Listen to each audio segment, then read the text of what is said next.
नमस्कार दोस्तों, उम्मीद करता हूं कि आप सब लोग बेहतर होंगे। स्वागत है आप सभी का एससीएस एकेडमी के यूट्यूब चैनल पर। मेरा नाम है पंकज शर्मा और दोस्तों ये समय है आपकी इतिहास की क्लास का। इस क्लास में हम एमपीपीएससी प्रीलिम्स के इतिहास वाले सेक्शन पर चर्चा कर रहे हैं, जो कि उसकी यूनिट नंबर 1 में दिया है। जैसा कि हम नए सिलेबस के हिसाब से, एग्जाम पैटर्न के हिसाब से देखते हैं कि 10 यूनिट आप लोगों को देखने को मिलती है सिलेबस में।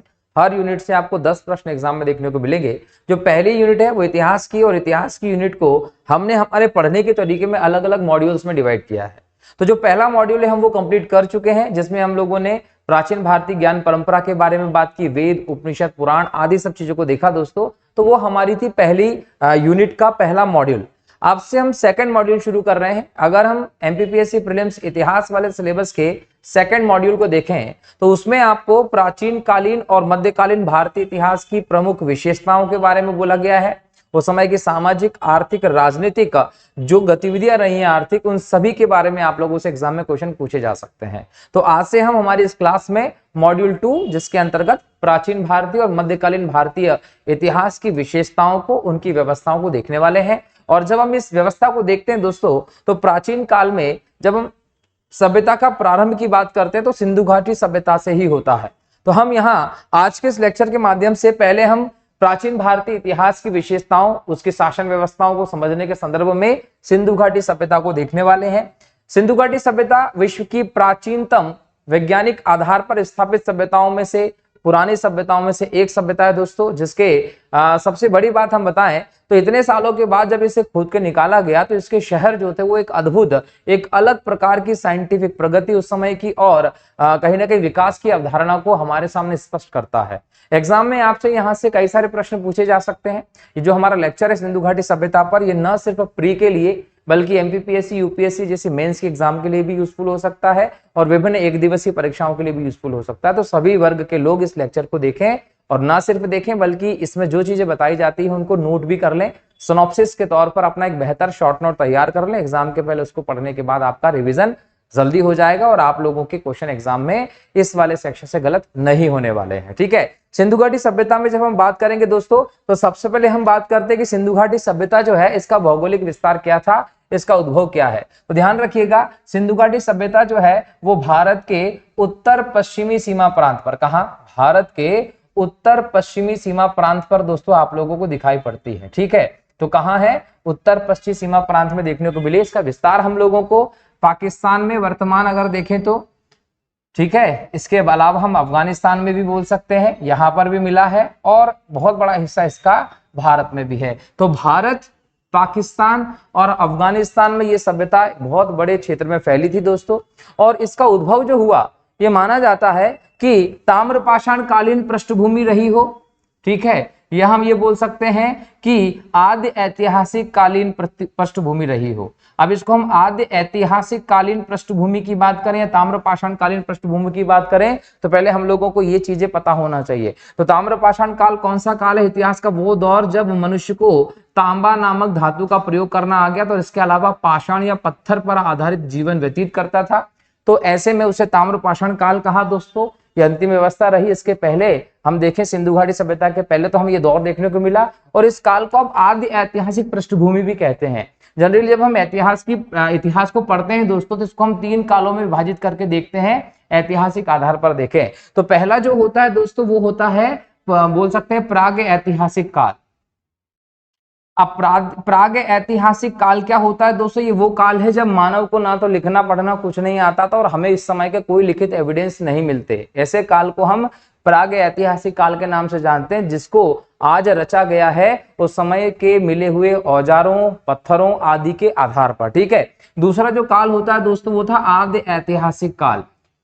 आद्य ऐतिहासिक काल दोस्तों इतिहास का वो काल रहा है जबकि हम लोगों को मनुष्य के लिखे हुए या चित्रित अवशेष मिले हुए हैं, लेकिन हमको उनको पढ़ने में सफलता हासिल नहीं हुई है। इसलिए इस काल का भी इतिहास जो है वो उस समय के मिले औजारों, पत्थरों, हड्डियों आदि के आधार पर ही तैयार किया गया है। और तीसरा जो काल होता है दोस्तों उसको आप बोलते हैं ऐतिहासिक काल। और वास्तव में इसी काल को आप इतिहास के अंतर्गत लेते हैं, क्योंकि ये वो काल रहा जब हमारे पास उस समय के लिखित बोल सकते हैं कि प्रमाणित जानकारी मिलती है और उस लिखित जानकारी के आधार पर, अवशेषों के आधार पर हम लोगों ने इतिहास की रचना की। तो ये जो ऐतिहासिक काल का इतिहास हम देखते हैं, ये ज्यादा प्रमाणित हम लोगों को दिखाई पड़ता है। तो ये इतिहास की 3 अवधारणाएं हम दोस्तों देख रहे हैं। तो यहाँ पर आद्य ऐतिहासिक कालीन पृष्ठभूमि रही जिस पर हम लोग सिंधु घाटी सभ्यता को बनता हुआ देखते हैं। हालांकि सिंधु घाटी सभ्यता से जो लिपि और जो साक्ष्य हम लोगों को मिले हैं लिखित, उनको भी आज तक पढ़ा नहीं जा सका, इसलिए सिंधु घाटी सभ्यता को भी आद्य ऐतिहासिक सभ्यता के तौर पर दोस्तों बताया जाता है। ठीक है,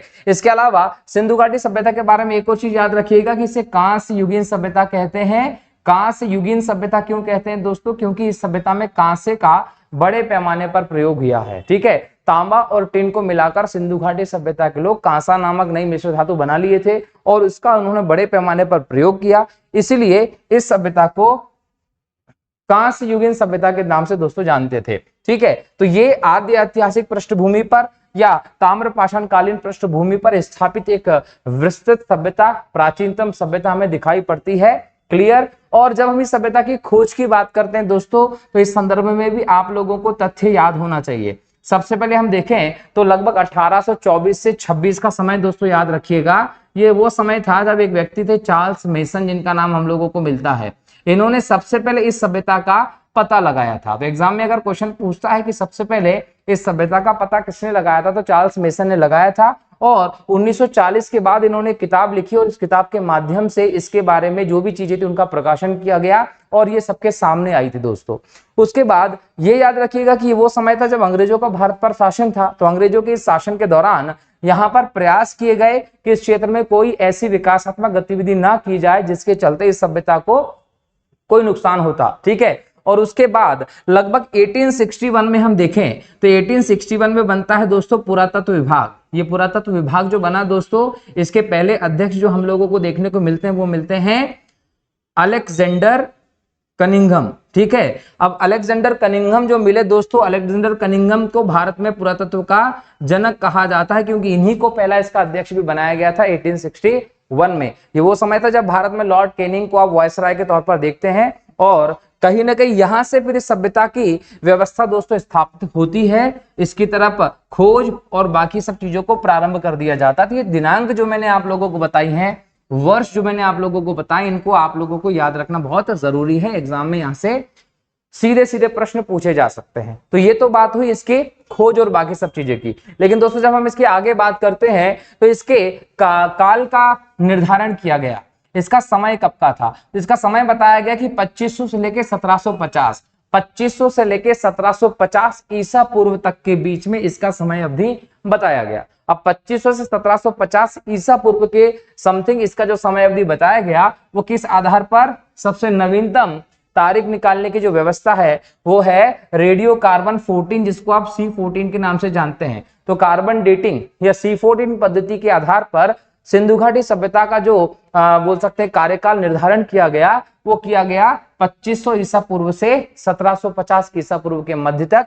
मतलब एक लंबे समय अंतराल तक, लगभग हम यहां बोल सकते हैं कि 750 साल के आसपास तक हमें इस सभ्यता का पूरी व्यवस्था देखने को मिलती है। अब इतने लंबे समय तक अगर प्राचीन काल में उत्तर पश्चिम सीमा प्रांत पर भारत की ये सभ्यता अगर फली फूली थी, तो यहाँ पर यह भी जानना जरूरी है कि इसका विस्तार क्या था। तो याद रखिएगा कि ये त्रिभुजाकार आकार में फैली थी। तो एग्जाम में क्वेश्चन पूछेगा कि सिंधु घाटी सभ्यता किस आकार में फैली थी, तो त्रिभुजाकार फैली हुई थी। इसके अलावा त्रिभुजाकार तो ये फैली हुई थी ही थी, लेकिन इसका कुल क्षेत्रफल मिलता है 12,99,600 वर्ग किलोमीटर। तो एग्जाम में पूछेगा कि सिंधु घाटी सभ्यता का क्षेत्रफल कितना था? 12,99,600 वर्ग किलोमीटर।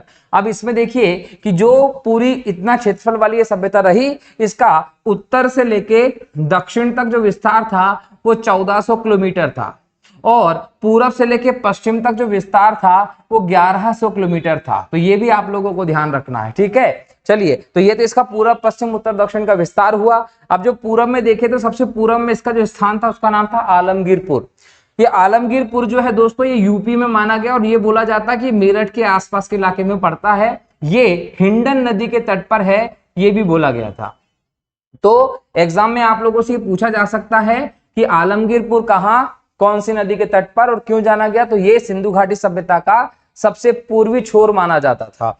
वहीं सुतका गेंडोर दोस्तों बलूचिस्तान में है। बलूचिस्तान कहाँ है? वर्तमान में पाकिस्तान में है। और ये सबसे पश्चिमी बिंदु था सिंधु घाटी सभ्यता का, जो दाश्क नदी के किनारे के आसपास दोस्तों विकसित हुआ था। तो ये भी ध्यान रखिएगा। उसी प्रकार से पूछा जाएगा कि सबसे उत्तरी किनारा कौन सा था? तो मांडा था, जो जम्मू कश्मीर में है। और मांडा जो है दोस्तों वो चिनाब नदी के किनारे पर विकसित हुआ था। कौन सी नदी? चिनाब नदी के किनारे पर विकसित हुआ। इसके अलावा दक्षिण में आप लोगों को देखने को मिलता दाहिमाबाद, जो महाराष्ट्र में पड़ता है। और ये गोदावरी नदी घाटी जो है इसके आसपास ये विकसित हुआ था। तो एक प्रकार से देखा जाए तो पूरा पश्चिम उत्तर दक्षिण में चारों तरफ अलग अलग नदियों तक इसकी सीमा पहुंचती है। और एक बहुत बड़ी सभ्यता के तौर पर आपको सिंधु घाटी सभ्यता दोस्तों दिखाई पड़ती है, ये ध्यान रखिएगा। तो ये जो विशाल सभ्यता थी जिसका क्षेत्रफल लगभग 12,99,600 वर्ग किलोमीटर रहा, ये इतने सालों बाद भी जब खोदी गई तो इसमें कई सारी चीजें दोस्तों आपको वैसी की वैसी मिली। क्यों? क्योंकि इस सभ्यता की विशेषता ही कुछ इस प्रकार की रही थी। ठीक है, अब यह हम समझते हैं इसकी विशेषताओं की तरफ जाएं तो इसकी विशेषताओं को जब देखेंगे तो पहली विशेषता दोस्तों इसकी आती है नगर नियोजन व्यवस्था, इसकी नगर योजना। एग्जाम में आप लोगों से पूछेगा कि सिंधु घाटी सभ्यता की सबसे बड़ी विशेषता क्या थी, तो यह नगरीय सभ्यता थी।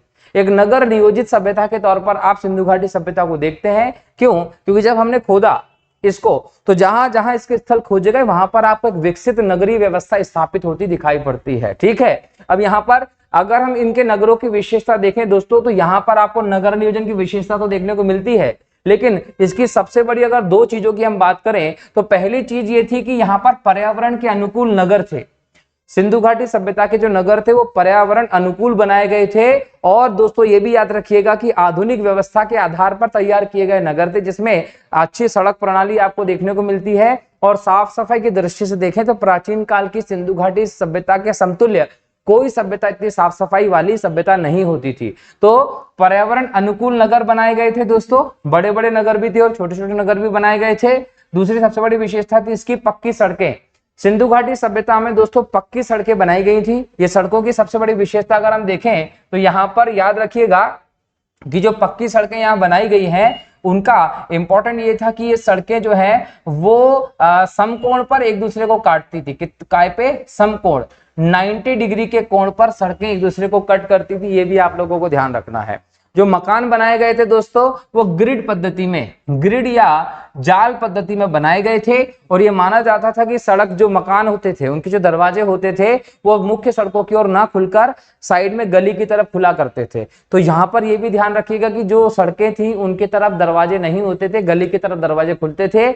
और इसके अलावा याद रखिएगा कि लोथल एक ऐसी जगह मिली जहां पर इसकी विपरीत व्यवस्था में देखने को मिलती है। ठीक है, दरवाजे रखने की व्यवस्था में जो नगर थे वो ग्रिड या जाल पद्धति में बनाए गए थे। ग्रिड या जाल पद्धति में बनाए गए थे, व्यवस्थित नगर थे, सड़कें समकोण पर काटती थी, पक्की सड़कें होती थी। और यहाँ एक और बात ध्यान रखिएगा, जो नगर थे वो दो भागों में बटे हुए थे।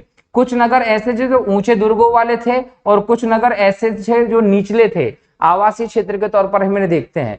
तो यहाँ पर अंदाजा लगाया जाता है कि जो ऊंचे दुर्ग होते थे वहां पर हाई क्लास के लोग, शासक वर्ग, बड़े बड़े व्यापारी वर्ग के लोग रहा करते थे। वहीं जो साधारण नगर थे, निचले नगर थे, आवास क्षेत्र थे, वो मजदूरों के लिए, किसानों के लिए, निम्न वर्ग के लोगों के लिए बनाए गए थे। दोस्तों याद रखिएगा। ठीक है, तो नगरों को दो भागों में विभाजित किया गया था। और नगरों की ये जो व्यवस्था है ये हमें इस चीज को ऊपर प्रकाश डालती है दोस्तों कि इस समय कहीं ना कहीं आर्थिक आधार पर विभेदीकरण जरूर देखने को मिलता है। समाज में विभेद जातिगत आधार पर या धार्मिक आधार पर भले ही ना रहा हो, लेकिन आर्थिक आधार पर जरूर यहाँ कुछ ना कुछ भेदभाव जरूर होगा, तभी ना नगरों की व्यवस्था में इस प्रकार से दिखाई पड़ती है। ठीक है, तो यहाँ पर अगली विशेषता देखने को मिलती जल निकासी प्रणाली।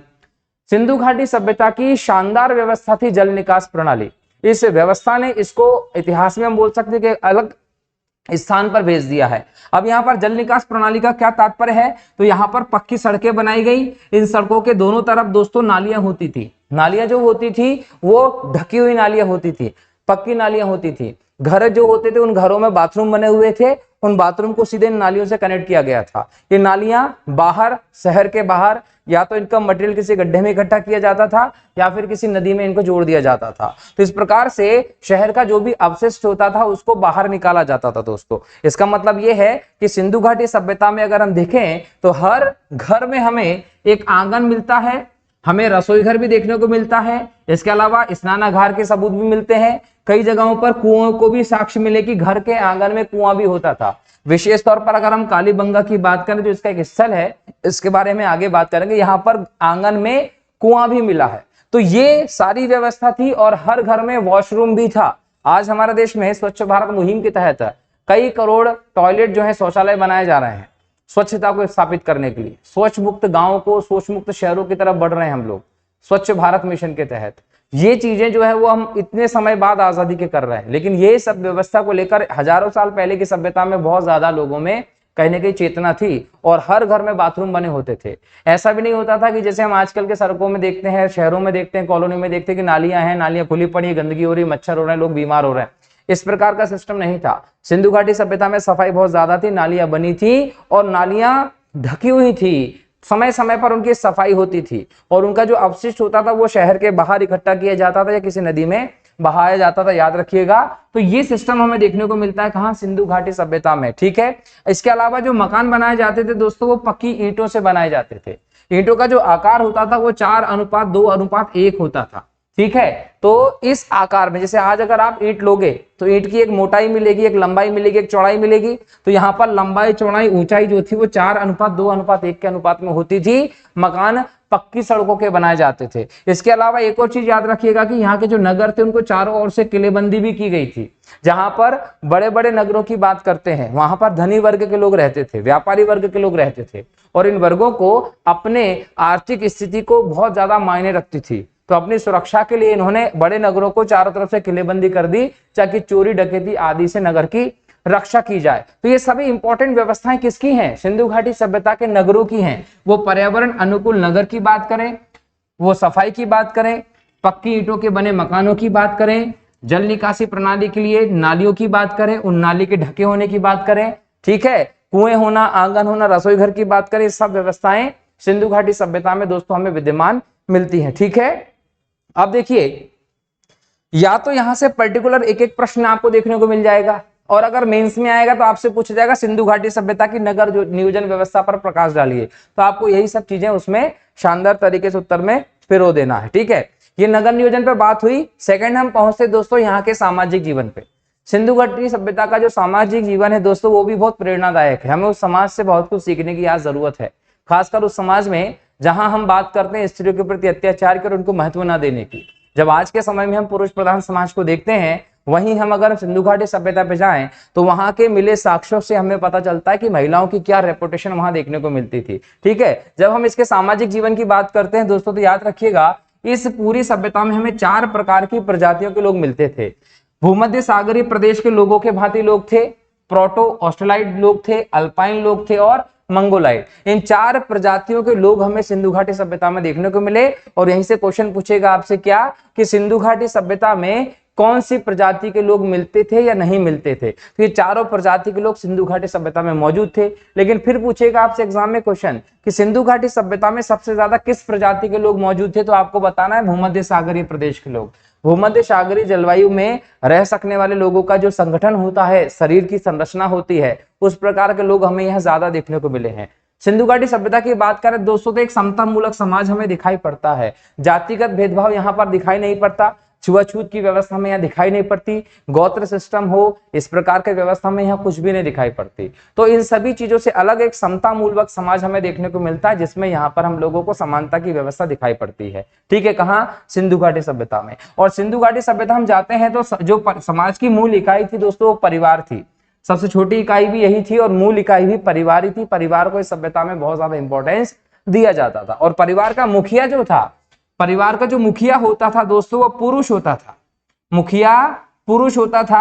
सारे इंपॉर्टेंट डिसीजन अगर लेने होते थे तो पुरुष ही लेता था। लेकिन यहाँ पर एक व्यवस्था में भी बदलाव देखने को मिलता है।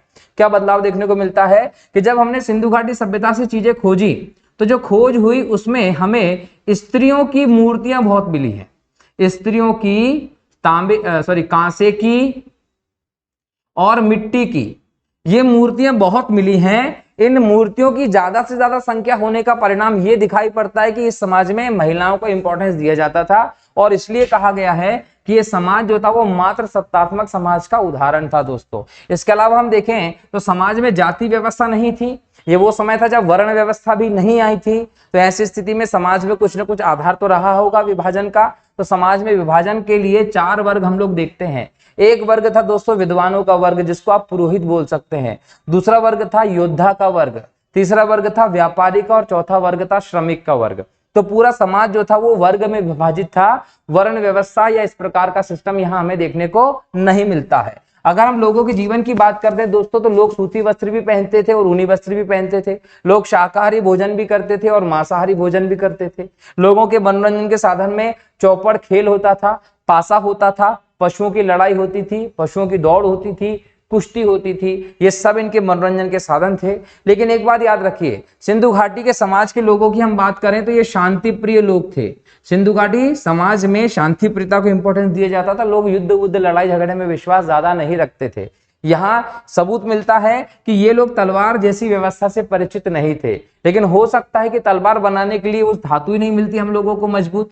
भाई आपको लोहा धातु चाहिए, लेकिन सिंधु घाटी सभ्यता के लोग लोहा धातु से बहुत दूर दूर तक परिचित नहीं थे, है ना। तो यहाँ पर ये तांबे से, टिन से, कांसा बनाना भी जानते थे, लेकिन ये सोने से परिचित नहीं थे, ये ध्यान रखिएगा। इसके अलावा सिंधु घाटी सभ्यता में काले रंग से डिजाइन किए गए लाल मिट्टी के बर्तन जो है वो हमें मिलते हैं दोस्तों, ठीक है। तो यहाँ लाल धूसर मृदभाण जो है उसकी व्यवस्था सिंधु घाटी सभ्यता में हमें देखने को मिलती है। तो ये सिंधु घाटी सभ्यता का सामाजिक जीवन दोस्तों हमें देखने को मिलता है। समाज में क्या क्या चलता था, क्या उस समय प्रचलित नहीं था, ठीक है। अब समाज में एक और चीज आप याद रखिएगा कि जिस प्रकार से हम बोलते हैं ना कि जाति प्रथा नहीं थी, गोत्र प्रथा नहीं थी, ये सब नहीं था। इसके अलावा दोस्तों पर्दा प्रथा भी नहीं था, पर्दा प्रथा भी नहीं है।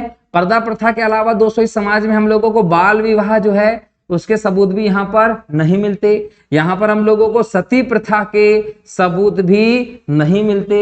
इसके अलावा दोस्तों यहाँ पर अगर हम देखें तो वैश्यावृत्ति, जब हम वैश्यावृत्ति की बात करते हैं तो सिंधु घाटी समाज में वैश्यावृत्ति का प्रचलन था, ये ध्यान रखिएगा, ठीक है। तो ये इस समाज की इंपॉर्टेंट व्यवस्था थी। जब हम लोग लोगों के सजने की बात करते हैं तो दोस्तों यहाँ पर स्त्री और पुरुष दोनों ही आभूषण प्रिय थे।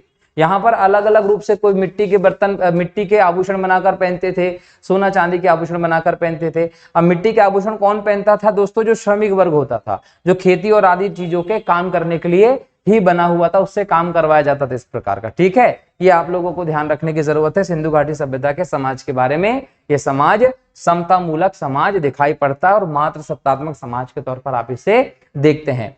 अगला जो टॉपिक है दोस्तों, वो अगला टॉपिक भी ध्यान देने योग्य है। अगला टॉपिक है राजनीतिक जीवन इसका। अगर हम सिंधु घाटी सभ्यता के राजनीतिक जीवन की बात करें तो ध्यान रखिएगा कि यहाँ पर हम लोगों को किसी भी प्रकार का राजनीतिक संगठन देखने को नहीं मिलता।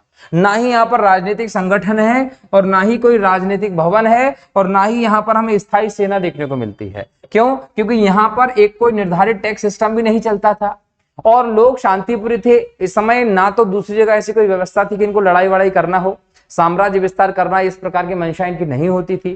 तो ऐसे संदर्भ में हम देखें तो कोई स्थानीय सेना यहाँ पर हमको दिखाई नहीं पड़ती। स्थानीय राजनीतिक भवन, राजनीतिक भवन का मतलब संसद, पार्लियामेंट जैसा कोई सिस्टम यहाँ पर हम लोगों को दिखाई नहीं पड़ता। लेकिन यहाँ शासन व्यवस्था की जब हम बात करते हैं, देखिए कोई भी राज्य हो, क्षेत्र हो, वहां पर बिना शासक के तो काम हो ही नहीं सकता, सब अपनी मनमानी करते रहेंगे। तो यहाँ पर शासक वर्ग तो था जो इस पूरी सभ्यता को कंट्रोल करने का काम करता था। तो ये माना जाता था कि वणिक वर्ग या व्यापारी वर्ग, जो ट्रेडर्स थे, जो मर्केंटाइल यहाँ पर क्लास था, वो चूंकि वहां पर शक्तिशाली था, उसका वर्चस्व था, ऊंचे लोग थे, तो वही यहाँ पर शासक के तौर पर काम करते थे। आप लोगों को ध्यान रखना है। इसके अलावा व्हीलर नामक इतिहासकार ने क्या कहा है कि यहाँ मध्यम वर्गीय जनतंत्रात्मक शासन था। कैसा था? जनतंत्रात्मक शासन हमें देखने को मिलता है और उसमें धर्म को इंपॉर्टेंस दी जाती थी। ऐसा कहना सिर्फ व्हीलर का है दोस्तों, ध्यान रखिएगा। ये फैक्ट भी मैंने आप लोगों को बता दिया है। तो एग्जाम में आप लोगों से पूछा जाता है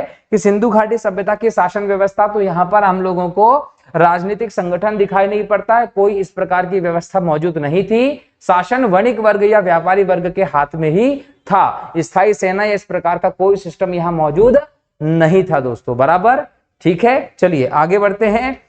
अगला जो इसमें टॉपिक है दोस्तों, विशेषता है, वो है आर्थिक जीवन। सिंधु घाटी सभ्यता का आर्थिक जीवन दोस्तों, मुझे लगता है कि एग्जाम में ज्यादा क्वेश्चन देने वाला हो सकता है, क्योंकि इस प्रकार की यहाँ की जो आर्थिक व्यवस्था थी वो एक प्रकार से देखें तो बहुत ज्यादा समझने योग्य रही है। अगर हम इसकी आर्थिक व्यवस्था को देखें दोस्तों, तो आर्थिक व्यवस्था में कृषि और पशुपालन का इंपॉर्टेंट स्थान था। इसके अलावा दोस्तों व्यापार भी चलता था। मतलब अगर आपसे पूछा जाता है कि सिंधु घाटी सभ्यता के लोगों की आर्थिक व्यवस्था को बताई है, तो यहाँ पर कृषि भी मिलेगा, पशुपालन भी मिलेगा और व्यापार भी मिलेगा। लेकिन सिंधु घाटी सभ्यता के लोगों की जीवन का जो आधार है, जीवन का आधार मान लीजिए, अर्थव्यवस्था का आधार मान लीजिए, तो वो कृषि था। अब कृषि के साथ सहायक गतिविधि के तौर पर वो पशुपालन भी करते थे और व्यापार भी करते थे। लेकिन जब पूछा जाएगा कि मुख्य पेशा क्या था, तो सिंधु घाटी सभ्यता के लोगों का जो मुख्य पेशा था दोस्तों, वो व्यापार ही रहा है। मुख्य पेशा व्यापार था, ये ध्यान रखिएगा, ठीक है। तो कृषि भी चलती थी, पशुपालन भी होता था और व्यापार भी होता था। मुख्य पेशा व्यापार था, लेकिन अर्थव्यवस्था का आधार कृषि हुआ करती थी दोस्तों। अब यहाँ पर जब हम कृषि की बात करते हैं तो गेहूं, जौ, राई, मटर, तिल, सरसों, कपास, ये सब की खेती करते थे। अब यहाँ पर शब्द आया है क्या दोस्तों, कपास। याद रखिए ये सारी की सारी फसलें उस समय बोई जाती थी। और जब हम कपास की बात करते हैं तो यहाँ ध्यान रखना है कि कपास के उत्पादन का श्रेय या फिर हम ये बोल दें कि कपास के उत्पादन की शुरुआत जो है वो सिंधु घाटी सभ्यता के लोगों के द्वारा ही हुई थी। आप समझने के लिए समझ सकते हैं कि कपास का आविष्कार ही सिंधु घाटी सभ्यता के लोगों ने किया था। इसके पहले किसी भी दुनिया के भाग पर कपास की खेती नहीं होती थी। पहले अगर कपास की खेती किसी ने शुरू की है तो वो सिंधु घाटी सभ्यता के लोगों ने शुरू की है। मतलब कपास जो है वो हमें सिंधु घाटी सभ्यता की देन है दोस्तों, ये ध्यान रखना है, ठीक है। चलिए, तो कपास का उत्पादन किसने प्रारंभ किया, सिंधु घाटी सभ्यता के लोगों ने प्रारंभ किया। लेकिन इसके अलावा ये तरबूज, खरबूज, नारियल, अनार, नींबू, केला, ऐसे कई फसलों से भी ये परिचित थे। मतलब कुछ चीजों की तो रेगुलर खेती करते थे, लेकिन कुछ चीजों से परिचित थे कि यहाँ ऐसा होता है जो अन्य जगह पर उत्पादित की जाने वाली वस्तुएं थी। अब ये तो कृषि की बात हो गई। इसके बाद हम बात करें दोस्तों कृषि के बाद तो व्यापार भी इंपॉर्टेंट था। अब व्यापार दोस्तों यहाँ पर हम देखते हैं कि व्यापार दो प्रकार से होता था। का मतलब एक व्यापार होता था यहाँ पर आंतरिक और एक व्यापार होता था यहाँ पर बाहरी। आंतरिक व्यापार की बात कर ले तो सिंधु घाटी सभ्यता के आपस के क्षेत्रों में व्यापार होना, मोहनजोदड़ो से हड़प्पा के बीच में हो गया, हड़प्पा से चन्हूदड़ो के बीच में हो गया, लोथल के बीच में हो गया, तो ये आंतरिक व्यापार हुआ करता था। और बाहरी व्यापार जो था दोस्तों दूसरे क्षेत्र के हिस्सों से किया जाता था। अब यहाँ पर याद रखिएगा कि व्यापार स्थल मार्ग से भी होता था और जल मार्ग से भी होता था। जल मार्ग से व्यापार होता था, इसका क्या सबूत है, एक तो बंदरगाह मिले हैं, अभी मैं बताऊंगा कौन कौन से बंदरगाह थे। बंदरगाह मिले हैं, प्लस नाव बनाने की कला से भी ये लोग परिचित थे। अब नाव बनाते थे, बंदरगाह तो तभी होंगे ना जब इनका समुद्र से रास्ते से जल के मार्ग से व्यापार होता होगा। तो यहाँ पर ये जल मार्ग से भी व्यापार करते थे और स्थल मार्ग से भी व्यापार करते थे। आंतरिक व्यापार भी करते थे और बाहरी व्यापार भी करते थे। बाहरी व्यापार की जब बात करते हैं दोस्तों तो अफगानिस्तान से टिन और चांदी का आयात करते थे।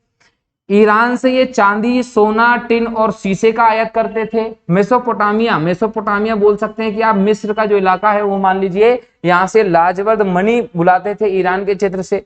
कर्नाटक से सोना बुलाते थे, राजस्थान से तांबा बुलाते थे खेतड़ी से, ये उड़ीसा वाले क्षेत्र से मोती जो थे वो मंगवाते थे दोस्तों। तो ये सब इनका व्यापार था। तो व्यापार भी इनका दूर दूर तक चलता था और कृषि व्यवस्था भी इनकी चलती थी, पशुपालन भी ये करते थे। अब व्यापार में अगर आप व्यापारिक गतिविधि करते हो अर्थव्यवस्था में तो आप लेन देन किसी न किसी रूप में करेंगे कि नहीं करेंगे। तो लेन देन की जब बात करते हैं दोस्तों तो ये होता था वस्तु विनिमय के आधार पर। किस आधार पर होता था, वस्तु विनिमय के आधार पर होता था। मतलब एक वस्तु देकर दूसरी वस्तु ली जाती थी, जिसको इंग्लिश में बार्टर सिस्टम कहते हैं। तो बार्टर सिस्टम जो है वो यहाँ पर कहीं ना कहीं चीजों के लेन देन के लिए प्रयोग होता था। ये आप लोगों को ध्यान रखना है। जैसे आप लोग गांव में देखेंगे ना, गांव में हमारे यहाँ पर कोई कुछ बेचने के लिए आता है तो दादी नानी क्या करती थी, गेहूं एक कटोरे में गेहूं भरा और दे दिया, बदले में सब्जी ले ली, ककड़ी ले ली। तो ऐसी चीजें देकर, एक वस्तु देकर दूसरी वस्तु लेने की प्रक्रिया जो थी वो वस्तु विनिमय कहलाती थी, जो सिंधु घाटी सभ्यता के समय पे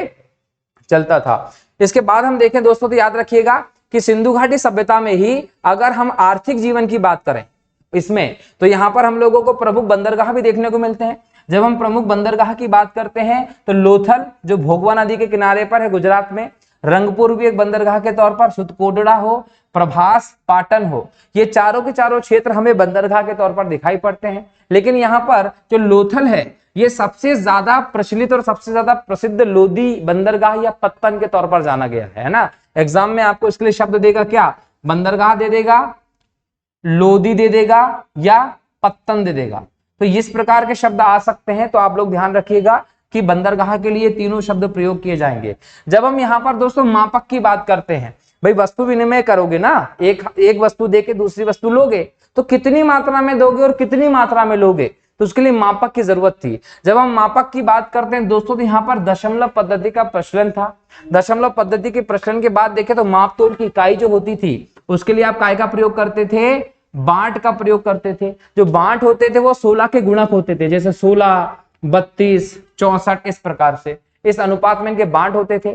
तो नाप तोल के लिए बांट का प्रयोग करते थे। जब भी नापने की बात होती थी, जैसे आप कपड़ा नापते हैं तो नापने के लिए कांसे के डंडे का प्रयोग होता था। कांसे का डंडा बनाया गया था, उसका एक पैमाना सेट करके उस डंडे से मापन का काम करते थे। इसके अलावा हम देखें दोस्तों पशुपालन का विकास हमें यहाँ पर्याप्त देखने को मिलता है। मैंने बताया आपको कि कृषि अर्थव्यवस्था का आधार था, प्लस व्यापार इनका प्रमुख पेशा था, और साथ साथ क्या करते थे ये लोग, पशुपालन भी करते थे। अब जब पशुपालन में देखें तो यहाँ के लोग पशुपालन क्यों करते थे, तो पशुपालन इसलिए करते थे कि कृषि कार्य में सहायता हो जाए, व्यापार में सहायता हो जाए, परिवहन में सहायता हो जाए। ठीक है, ये या तो यातायात के लिए या फिर मांस के लिए या दूध के लिए पशुपालन दोस्तों करते थे। और जब पशुपालन की बात करते हैं तो कुबड़ वाला बैल हो, भेड़, बकरी, हाथी, भैंस, गाय, गधा, सुअर, कुत्ते आदि जानवर पालते थे। लेकिन गेंडे, बिल्ली, ऊंट से भी ये लोग परिचित थे। अब गेंडे, बिल्ली, ऊंट से परिचित है का मतलब इनके पालतू जानवर नहीं थे, लेकिन पालतू जानवर के तौर पर आप इन सभी जानवरों को देखते हैं। यहाँ पर कुबड़ वाला बैल शब्द आया है। कुबड़ वाला बैल जो था दोस्तों इनके लिए पवित्र पशु भी था और महत्वपूर्ण पशु भी था, ये याद रखिएगा। तो एग्जाम में क्वेश्चन पूछेगा कि कुबड़ वाला बैल क्या स्थान रखता था सिंधु घाटी सभ्यता के लोगों के लिए, तो सबसे महत्वपूर्ण पशु जो था वो कुबड़ वाला बैल ही माना जाता था। अब यहाँ पर दोस्तों याद रखिएगा कि घोड़ा का जो नाम है वो हमें दिखाई नहीं पड़ रहा है। गधा तो दिख रहा है परंतु घोड़ा नहीं दिख रहा। इसका मतलब ये अंदाजा लगाया गया इतिहासकारों के द्वारा कि इस समय घोड़े के साक्ष्य नहीं है, इसलिए ये लोग घोड़े से परिचित नहीं थे। तो सामान्य तौर पर यह माना जाता है कि सिंधु घाटी सभ्यता के लोग किस पशु से परिचित नहीं थे, तो बोला जाता है कि घोड़े से परिचित नहीं थे। लेकिन उसके बावजूद एक जगह पर इतिहासकार ने कहा है कि जो शुद्ध कोदड़ा है, ये शुद्ध कोदड़ा जो है यहाँ पर घोड़े के अस्थि पंजर मिले हैं। एग्जाम में क्वेश्चन पूछता है कहां से घोड़े के अस्थि पंजर मिले हैं, तो शुद्ध कोदड़ा से घोड़े के अस्थि पंजर मिले हैं। मतलब घोड़े के सबूत भी यहाँ पर दिखाई पड़ते हैं, लेकिन ज्यादातर इतिहासकार इस पर एकमत नहीं होते। इसलिए जनरली ये फैक्ट चलता है कि सिंधु घाटी सभ्यता के लोग किस पशु से परिचित नहीं थे, तो घोड़े से परिचित नहीं थे दोस्तों। ठीक है, इसके अलावा गुजरात में अब जब जाएंगे तो यहाँ पर हाथी पालने के भी सबूत मिलते हैं। ठीक है, तो ये बात हुई इसके पूरे आर्थिक व्यवस्था की, जिससे हम लोगों को पता चलता है कि सिंधु घाटी सभ्यता का जो आर्थिक व्यवस्था रही वो बहुत सुदृढ़ व्यवस्था के तौर पर दिखाई पड़ी, जिसका आधार कृषि था और व्यापार जो था उसका आधार वस्तु विनिमय प्रणाली चलती थी दोस्तों। ठीक है, चलिए इसके अलावा हम देखें दोस्तों धार्मिक जीवन को, तो इनका धार्मिक जीवन भी हमें बहुत प्रभावित करता प्रतीत होता है। जब धार्मिक जीवन की बात करें दोस्तों तो याद रखिएगा कि सिंधु घाटी सभ्यता के लोग जो थे वो प्रकृति पूजक थे। समाज में कोई धर्म इस प्रकार की व्यवस्था नहीं चलती थी, जाति नहीं चलती थी, गोत्र नहीं चलता था। समाज का विभाजन केवल वर्ग के आधार पर दिखाई पड़ता, जो कहीं ना कहीं आर्थिक आधार पर डिसाइड होता था। ठीक है, लेकिन धर्म की बात करें तो लोग प्रकृति पूजक थे।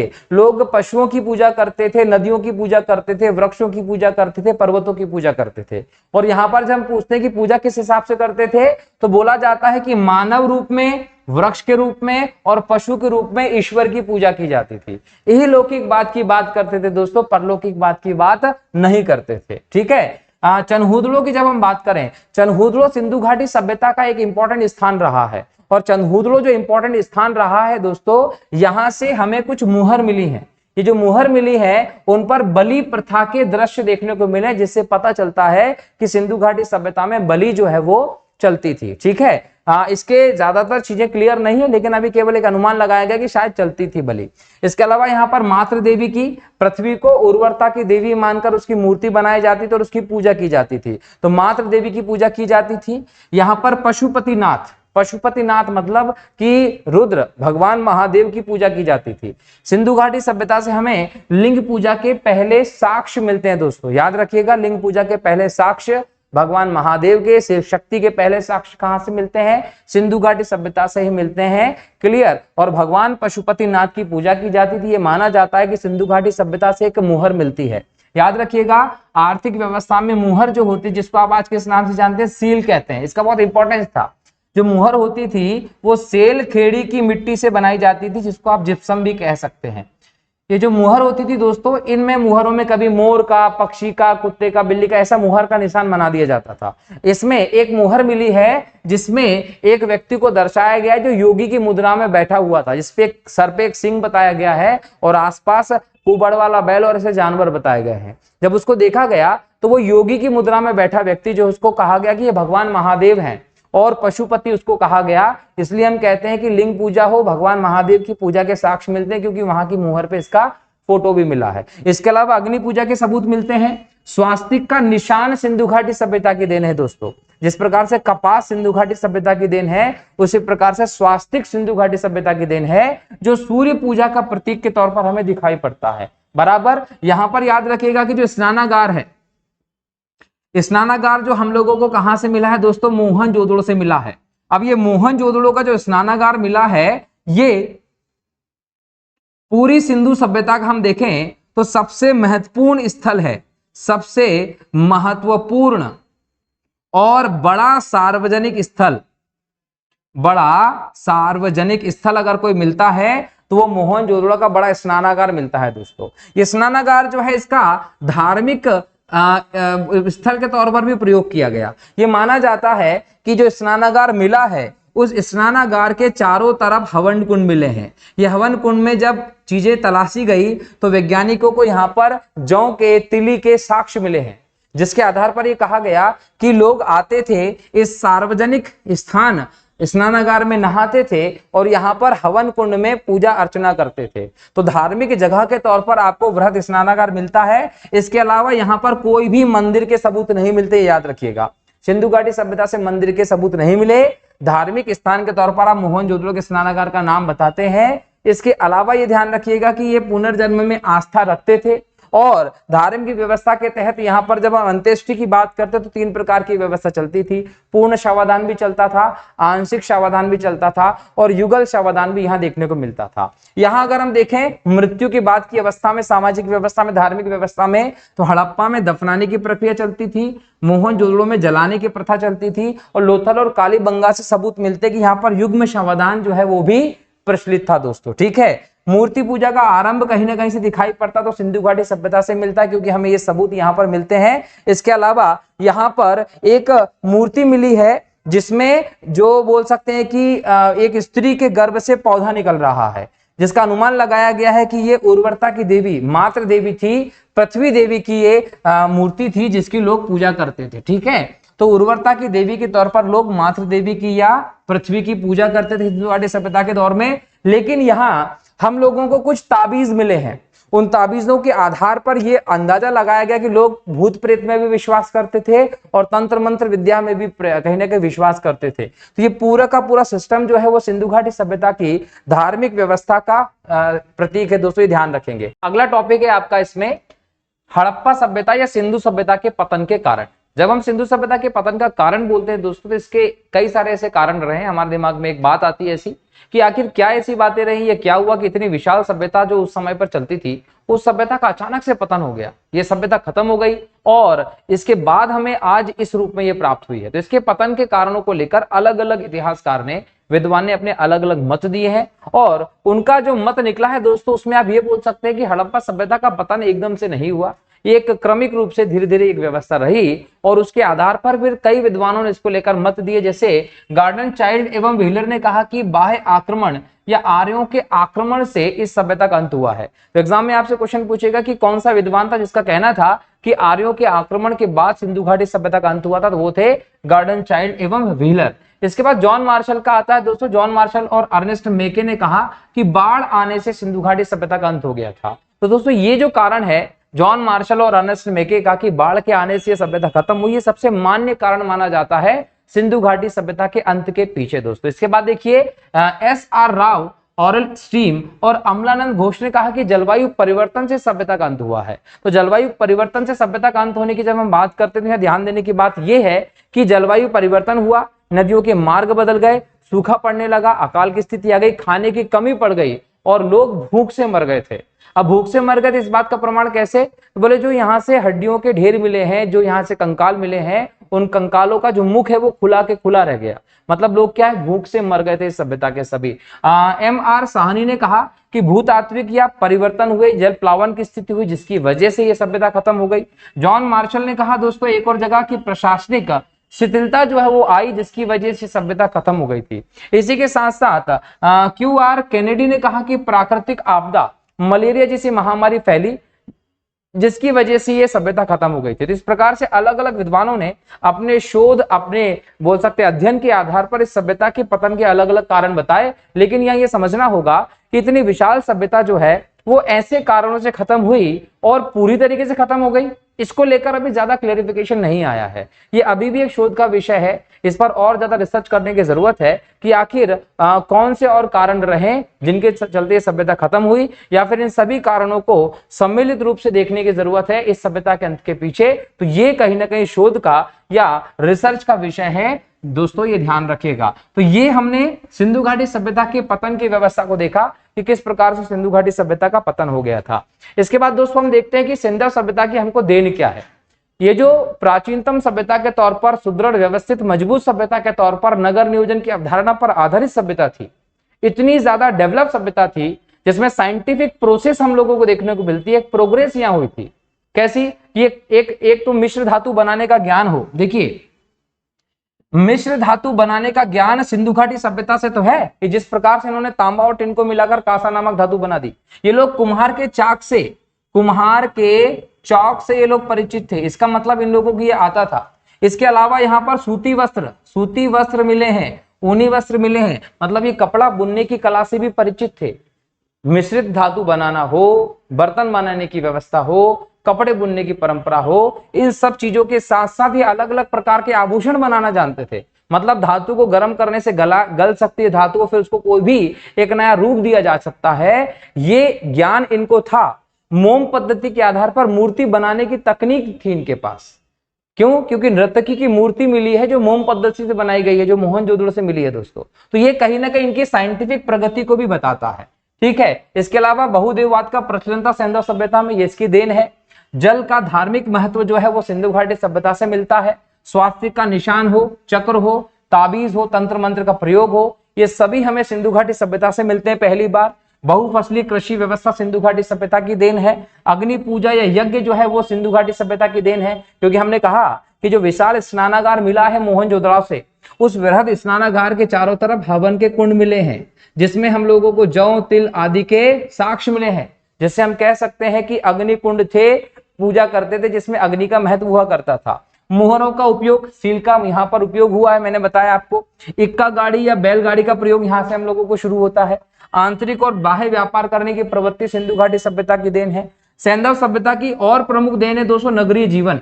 जिस प्रकार से सड़क व्यवस्था को, ड्रेनेज सिस्टम को आज के समय में हम देखते हैं, घर बनाने की जो पद्धति आज के समय, वो पूरी की पूरी सिंधु घाटी सभ्यता की जैसी हम लोगों को प्रतीत होती है। तो ये हमें सिंधु घाटी सभ्यता की देन है। इसके अलावा पूर्ण विकसित नगरीय जीवन का सूत्रपात अगर कहीं हुआ है वैज्ञानिक आधार पर, तो पूरी दुनिया में सिंधु घाटी सभ्यता में ही हुआ है। इसीलिए सिंधु घाटी सभ्यता को विश्व की समस्त तत्कालिक सभ्यताओं से, उस समय की जितनी भी सभ्यताएं थी उसमें सबसे महत्वपूर्ण और सबसे विकसित सभ्यता के तौर पर दोस्तों देखा जाता है।